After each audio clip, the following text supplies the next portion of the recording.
Assalamualaikum warahmatullahi wabarakatuh. Alhamdulillahirabbil alamin wassalatu wassalamu ala asyrofil anbiya'i wa mursalin wa ala alihi wa sahbihi rasulillah ajmain. Allahumma shalli ala habibika sayyidina Muhammadin wa ala alihi wa sahbihi wa sallim. Allahumma shalli ala habibika sayyidina Muhammadin wa ala alihi wa sahbihi wa barik wa sallim. Saudara-saudara kaum muslimin muslimat yang berbahagia, pada siang hari ini saya akan melanjutkan pengkajian kitab Ar-Ruh dari Ibnul Qayyim Al-Jauziyah, Ar-Ruh li Ibnul Qayyim, yang diterbitkan di Lebanon, Beirut pada tahun 1403 Hijriah. Pada halaman 23 saya akan membahas tentang kisah-kisah lain yang menyatakan atau yang mendukung bahwa kisah-kisah waktu zaman Rasul, maksudnya pada zaman Rasul Muhammad SAW, yang menguatkan bahwa orang mati itu memang bisa melihat orang-orang yang masih hidup di atas dunia. Sebagaimana dasarnya adalah juga pertama adalah hadis Rasulullah SAW yang artinya adalah sebagai berikut: jangan katakan orang yang mati syahid itu adalah mati, tapi mereka semua adalah lagi menikmati surga di sisi Allah, lagi bersenang-senang di sisi Allah, menunggu hari kiamat. Begitulah kira-kira inti dari hadis Nabi. Kemudian kisah pertama yang menyatakan itu dari Yazid bin Harun yang berkata, kami diberitahu Sulaiman At-Taimi dari Abu Usman An-Nahdi bahwa suatu hari Ibnu Sa'd keluar untuk mengiringi jenazah sambil mengenakan pakaian yang ringan. Ketika sampai di kuburan, dia berkata, aku mendirikan sholat 2 rakaat di sana dan setelah itu duduk di dekatnya. Demi Allah, tiba-tiba hatiku berdegup karena ku dengar suara dari dalam kubur. Pergilah engkau dari sisiku, katanya. Janganlah engkau mengusikku, kata mayat dalam kubur itu, karena kalian orang-orang yang bisa beramal namun tidak mengetahui. Sedangkan kami orang-orang yang mengetahui namun tidak bisa beramal. Sekiranya aku bisa sholat seperti sholatmu yang 2 rakaat, lebih kusenangi dari ini dan itu. Ini sesuai dengan surat Al-Mu'minun ayat 99-115 itu, yang intinya mengatakan bahwa orang-orang itu yang udah mati, terutama orang kafir ya, orang muslim pun begitu juga, itu seandainya dia diizinkan untuk hidup sebentar saja di atas dunia, maka dia akan beramal saleh, artinya begitu. Jadi kisah ini masih berhubungan dengan bahwa orang yang udah meninggal dunia itu masih mengetahui, atau bukan hanya cuma mengetahui orang-orang yang masih hidup di atas dunia, tapi juga mengetahui amal perbuatan orang yang di atas dunia. Jadi masih ada sambungannya dengan video yang tadi itu. Intinya dia merasa iri, orang yang udah mati ini merasa iri terhadap orang yang masih hidup, yang masih bisa beramal soleh. Begitu intinya.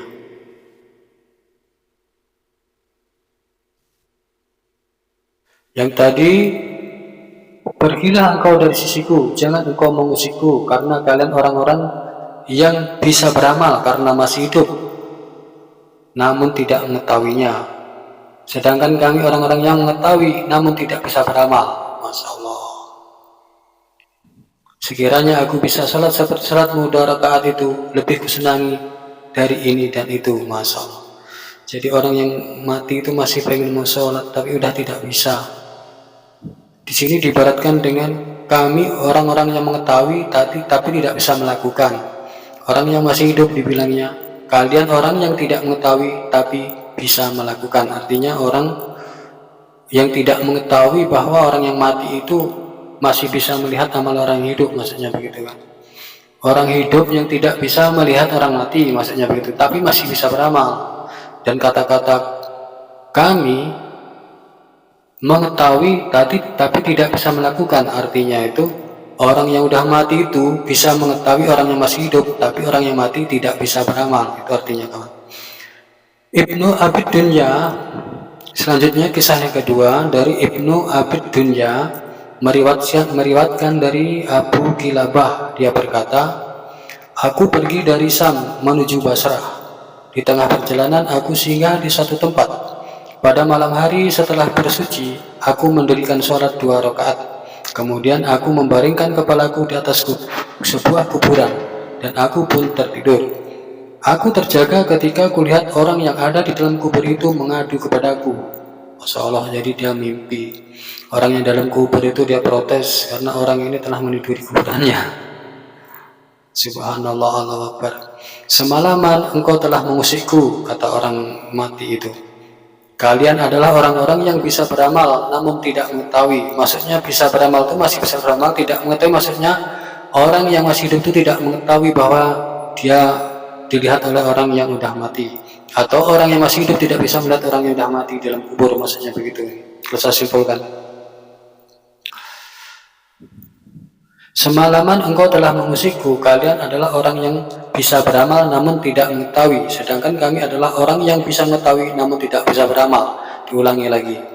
Orang yang mati dalam kubur itu orang yang mengetahui tapi tidak bisa beramal. Artinya mayat-mayat dalam kubur, dalam basrah itu mengetahui, tahu kita semua, tapi tidak bisa beramal. Karena sudah kita ketahui bahwa orang sudah mati, sudah terputus semua amalnya kecuali 3, anak solehah, kemudian ilmu yang bermanfaat, dan sedekah. Itu dia, sedekah dari hartanya atau dari anak-anaknya untuk dia. 2 rakaat seperti yang engkau lakukan tadi lebih baik daripada dunia dan sisinya. Semoga Allah memberikan balasan kebaikan pada penghuninya. Artinya dia masih ingat bahwa yang pelajaran udah pelajari selama dunia itu waktu pengajian sholat sunat 2 rakaat itu lebih bagus dari dunia dan isinya, dari langit dan bumi dan semuanya lah, jagat-jagat. Jadi orang meninggal itu dia pengen sholat tapi udah nggak bisa karena udah diputus itu tentang itu semua oleh Allah Subhanahu Wa Taala kan. Makanya dia menyesal, dia iri terhadap orang yang niduri dalam makamnya itu, ya kan? Karena orang di atas makamnya itu dia sholat di situ, sedangkan orang yang mati itu udah tidak bisa sholat, makanya iri dia, masya Allah. Berarti orang yang mati ini orangnya soleh, orang yang bertakwa. Kemudian katanya,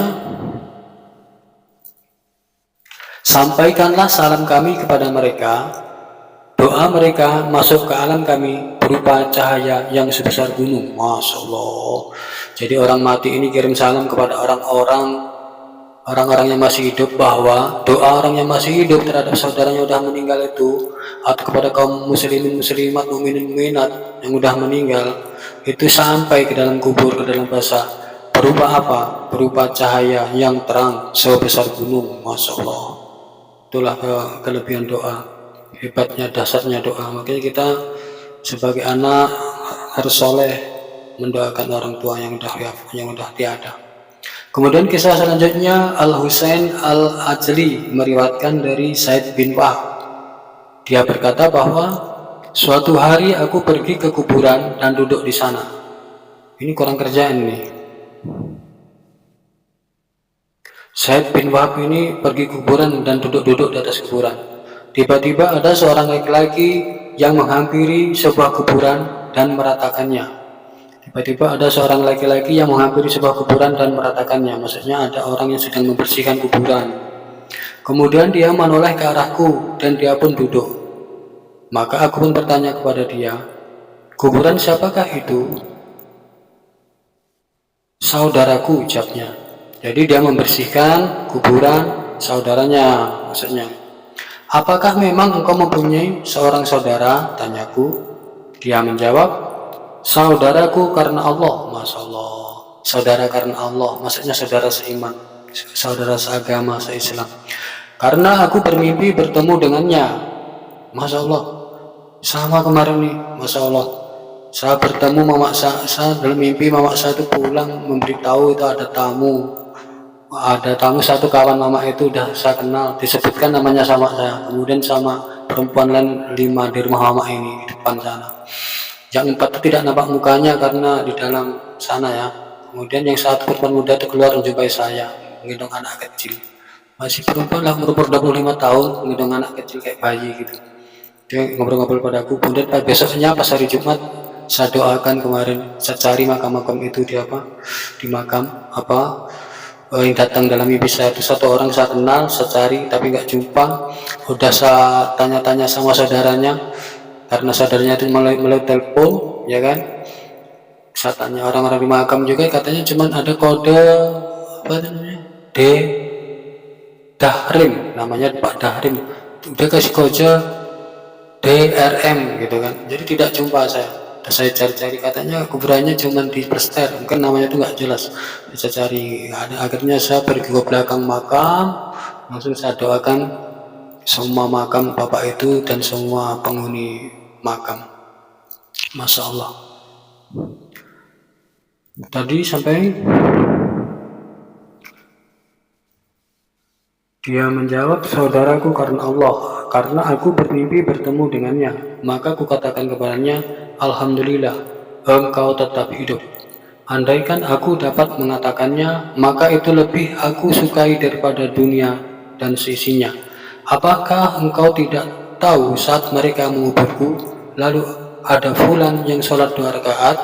Sekiranya aku dapat mendirikan sholat 2 rakaat, tentu lebih aku sukai daripada dunia dan sisinya. Masya Allah. Ini kisah tentang bahwa orang yang mati itu bukan hanya sekedar bisa melihat orang yang masih hidup di atas dunia, tapi bisa melihat amal-amalnya.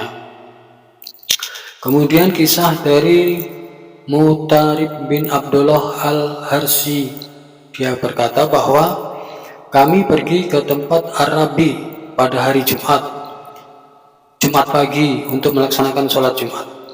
Dalam perjalanan kami melewati sebuah kuburan. Saat itu kami melihat ada jenazah, maksudnya ada jenazah yang mau dikuburkan mungkin di atas kuburan. Maka aku berkata dalam hati, kehadiran jenazah ini akan kumanfaatkan untuk mendirikan sholat 2 rakaat. Sholat apa ya?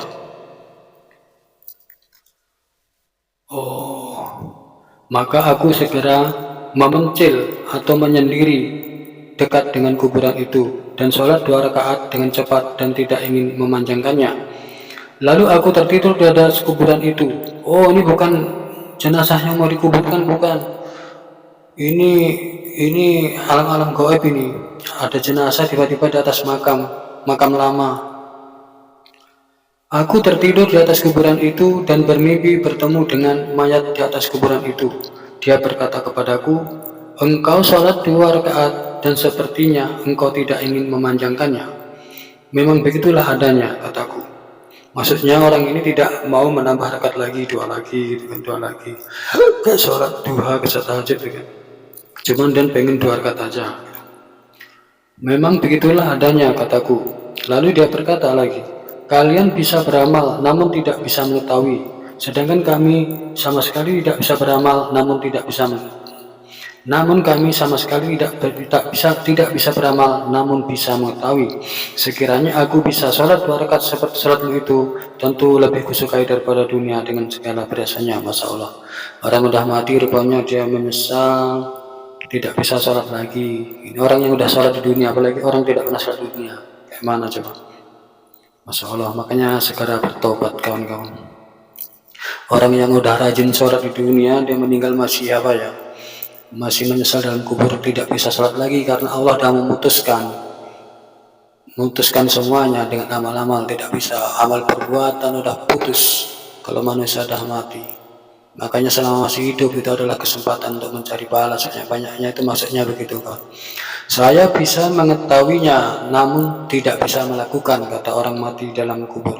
Artinya dia mengetahui orang-orang semua yang ada di atas dunia yang masih hidup, tapi dia tidak bisa melakukannya, tidak bisa melakukan amal, maksudnya gitu, tidak bisa melakukan amal-amal perbuatan. Kemudian aku bertanya, siapakah orang-orang yang ada di kuburan itu? Dia menjawab, atau orang yang mayat itu menjawab, kami semua adalah orang-orang muslim dan mereka semua mendapat kebaikan. Oh, berarti ini kuburan orang-orang soleh. Siapakah di antara mereka yang paling mulia? Tanyaku. Dia menunjuk satu kuburan. Maka aku berkata dalam hati, ya Allah, keluarkanlah orang yang ada di dalam kuburan itu agar aku dapat berbicara dengannya. Maksudnya kuburan orang yang paling soleh di kuburan itu.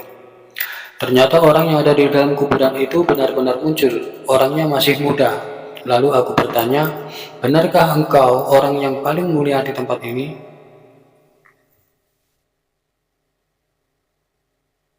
Katanya, mayat itu menjawab, merekalah yang berkata seperti itu. Jadi orang ini atau mayat ini adalah mayat yang rendah hati ya. Dia mayat yang terbaik, yang paling soleh di makam itu. Ditanya, apakah kamu orang yang paling soleh bulan ini? Kata orang-orang itu, maksudnya kata kawan-kawannya, kata penghuni kubur lainnya, dia itu yang paling mulia. Karena apa engkau mendapatkan kemuliaan itu? Demi Allah, aku tidak melihat usiamu memungkinkan untuk mendapatkan kemuliaan itu karena engkau masih muda. Kalau boleh aku menebak, engkau mendapatkan karena sering menunaikan haji dan umroh, jihad di jalan Allah, dan banyak beramal. Dia berkata, atau mayat itu berkata, katanya, aku sering mendapat musibah, lalu aku dianugerahi kesabaran menghadapi berbagai musibah itu. Karena itulah aku dapat mengguli mereka. Masya Allah. Jadi orang yang dapat tempat mulia di alam barzah itu, dalam kubur, banyak bukan dari rajin-rajin ibadahnya, bukan karena haji, bukan karena umrohnya ini ya, tapi karena kesabarannya, karena selalu diberi musibah di waktu hidup, mungkin kemiskinan, penderitaan, atau sakit.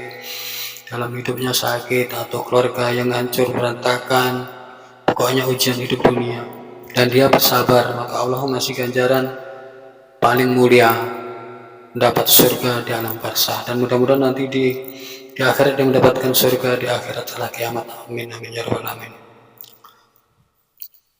Meskipun di antara riwayat-riwayat ini ada yang tidak sahih jika ditilik dari kekuatannya, tapi dengan banyaknya riwayat tentang masalah ini sudah menunjukkan kesepakatan maknanya.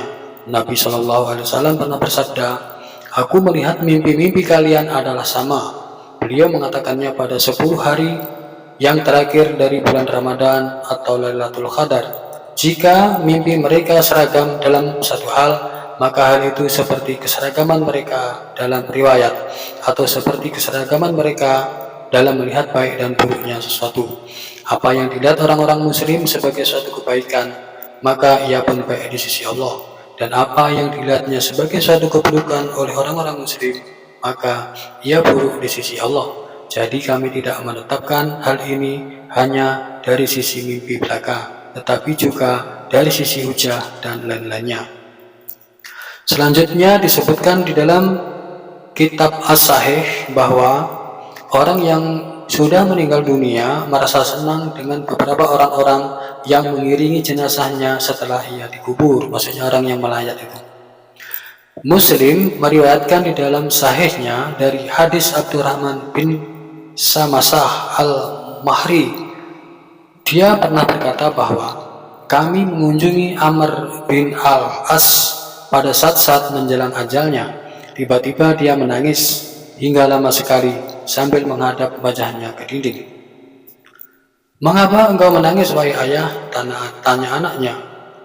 Apakah Rasulullah tidak pernah memberikan kabar gembira kepada ayah dengan sesuatu? Kata anaknya itu. Maka Amr bin al-As menghadapkan wajah ke arah kami lalu menjawab. Katanya begini, sesuatu yang paling utama bagi kami adalah kesaksian bahwa tiada ilah selain Allah dan bahwa Muhammad adalah Rasulullah. Dulu aku berada dalam 3 kelompok manusia, seperti yang kamu ketahui. Tak seorang pun yang lebih benci terhadap Rasulullah Shallallahu Alaihi Wasallam selain diriku. Tidak ada yang lebih disukai selain dari mendapatkan kesempatan untuk membunuh beliau. Sekiranya aku mati dalam keadaan seperti itu, tentulah aku termasuk para penghuni neraka. Ketika Allah memasukkan Islam ke dalam hatiku, maka aku berkesempatan bertemu Rasulullah Shallallahu Alaihi Wasallam. Saat itu kukatakan kepada beliau, ulurkan tangan engkau agar aku dapat bersumpah setia kepada engkau.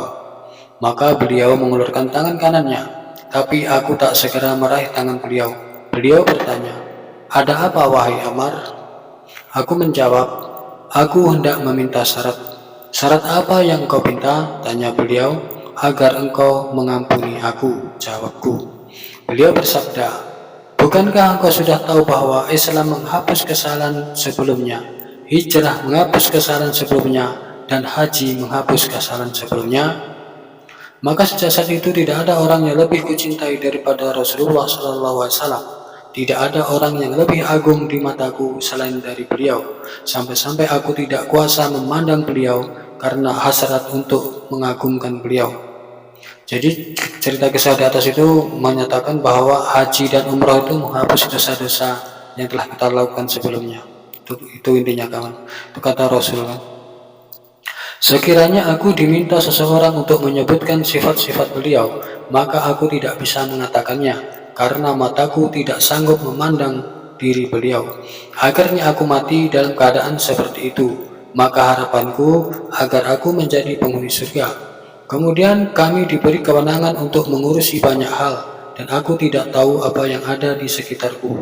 Jika aku mati, maka jangan ada wanita yang meratap dan menangis mengiringi jenazahnya, dan tidak pula ada api.